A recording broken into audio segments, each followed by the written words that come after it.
안녕하세요. 뉴스반장입니다. 경찰이 김건희 여사의 이른바 줄리 의혹 등을 보도한 유튜브 매체 대표 자택을 압수수색했습니다. 지난주 매체 본사 사무실에 이어서 두 번째 압수수색인데 매체 측은 언론 탄압이라며 강하게 반발했습니다. 유튜브 채널 더 탐사 강진구 대표 자택에 경찰관들이 들이닥칩니다. 압수수색 검증영장 집행하려고 할까요? 예. 원본이니까 확인 한번 해보세요. 경찰이 오늘 더 탐사 강진구, 최영민 두 대표의 집을 3시간 동안 압수수색했습니다. 이른바 줄리 의혹 사건에 대해 수사하고 있는 경찰이 강제 수사에 나선 건데 관련자들에 대한 압수수색은 지난달 25일 더 탐사 사무실과 정천수 전 대표 자택에 이어 이번이 두 번째입니다. 지난 9월 1일 왜 검찰이 시민언론 더 탐사의 사무실과 강진구 기자 그리고 최영민 PD 자택을 압수수색했는지 그 이유를 알게 됐습니다.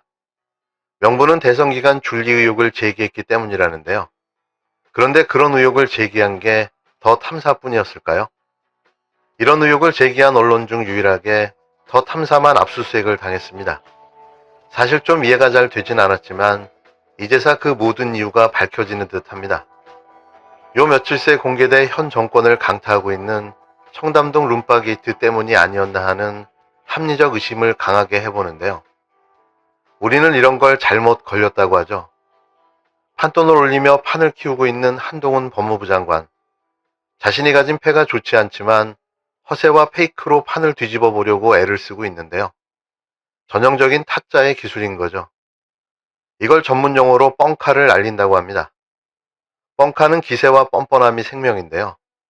하지만 이도 고수를 만나게 되면 대번에 들통이 나게 되는 거죠. 패가 안 좋을수록 목소리가 커지고 말도 안 되는 판돈이 등장하게 되는 겁니다. 내 인생을 걸겠다. 넌 뭘 걸겠냐? 난 내 손목을 걸 수 있다.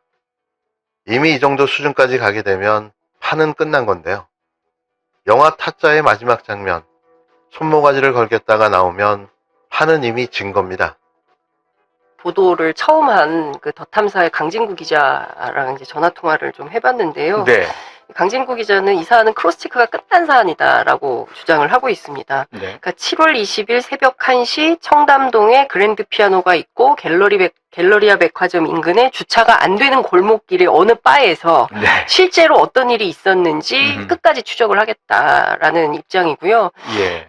오늘 회견에서 앞서 이제 말씀드린 대로 이세창 대행에 대해서 기자와 무려 2번이나 통화를 했는데 종전의 진술을 완전히 백지화하는 것에 대해서 납득할 수 없고 그리고 이제 이렇게 됐기 때문에 결국 법정에서 진실을 가려야 되지 않을까 싶고 관련한 추가 취재는 오늘부터 다시 또 시작이 된다라고 하고요.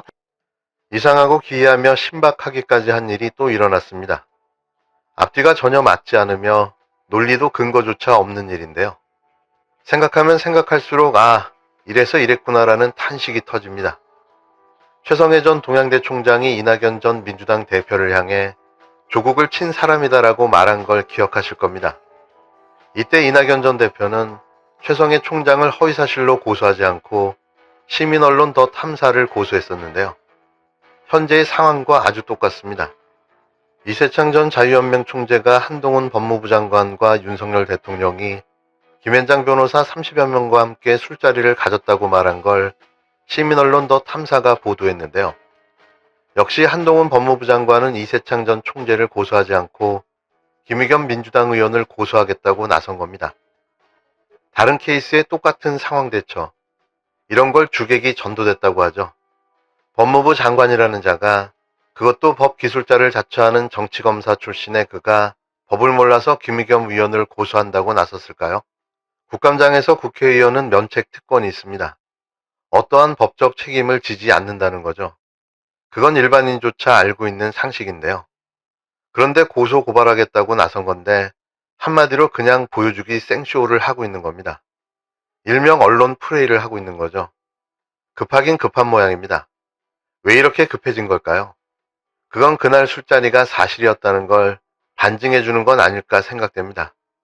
한동훈 장관이 법사위에서 답변하는 과정에서 했던 말이 계속 머리에 맴돕니다. 본인이 이제 억울하다는 취지로 얘기를 했는데 그 와중에서 뭐라고 그랬냐면 제가 술을 마시는 거 모르세요? 어떻게 합니까? 그거를 참네. 그냥 일개 검사일부가 했는데 그 사람이 술 마신지 안 마신지 전 국민이 어떻게 알아요? 저는 그 태도에 담긴 자세가 한동훈 장관 특징 지닌다고 생각하는데 진실공방은 진실공방대로 이제 저희도 따라가겠는데 그 답변이 너무 인상적이었습니다. 이번 청담동 룸바 게이트의 제일 중요한 포인트는 그 시간에 모여 술을 마셨다는 게 아닙니다. 크게 두 가지 문제를 지적하고 싶은데요. 첫 번째는 김앤장 변호사를 사법부에 꼽아 넣는 모종의 협업이 이루어지고 있다는 의혹일 겁니다. 아니 벌써 진행이 됐고 이는 명실상부한 사법부의 장악으로 볼 수밖에 없는데요. 지들끼리 다 해먹겠다는 거죠.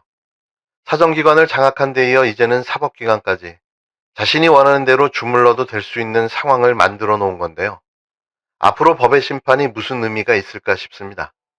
이에 대해 강진구 기자는 법무부 장관, 대통령이 이해관계가 있는 사법 카르텔 핵심으로 지탄받는 김앤장 변호사들과 술자리를 한 그 자체로 탄핵감이라고 언급했는데요. 두 번째는 현직 대통령과 법무부 장관이 즉 공직자가 술 접대를 받은 의혹이 있다는 사실입니다. 그 술자리를 김앤장이 계산했던 아니면 대통령이 계산했던 간에 분명한 건 불법적인 일이었다는 거죠. 쉽게는 김영란법 위반, 더 나아가선 청탁금지법 위반이 이에 해당할 텐데요. 모두가 빼박이라는 겁니다. 이건 단순한 도덕성의 문제가 아니라 범죄인 거죠. 불과 한 달 전 박주민 민주당 의원이 MBC 라디오 김종배의 시선집중에 출연해 이런 말을 한 적이 있는데요. 박 의원은 이렇게 말했습니다. 요즘에 밤에 밖에서 어쩐다는 소리가 많이 들린다. 꽤나 충격적이다. 언젠가 이 소문들을 세상에 알릴 때가 생길 것 같다고 말이죠. 그런데 이런 일이 실제로 터지고 말았는데요. 법사위 국감장에서 벌어진 폭로와 시민언론 더 탐사의 방송을 보면서 이런 일들이 벌어지고 있구나. 아무렇지도 않게 현직 대통령과 법무부 장관이 이런 일도 벌이고 다니는구나. 대체 국민들을 뭘로 알기에 순간을 모면해 보려고 몸부림을 치고 있습니다. 하지만 드러난 사실은 너무나 세부적이고 또 부정할 수 없는 증언으로 점철되어 있는데요. 저는 이런 생각마저 듭니다. 이번에 걸렸을 뿐 이들이 과연 청담동에만 다녔을까? 그날에만 다녔을까라고 말이죠. 세상에는 완전한 비밀은 없습니다. 그리고 자신들이 의혹과 의심을 받고 있다면 그걸 해소해야 하는 의무는 자신들에게도 있을 텐데요. 그것도 일국의 법무부 장관이라면 말이죠.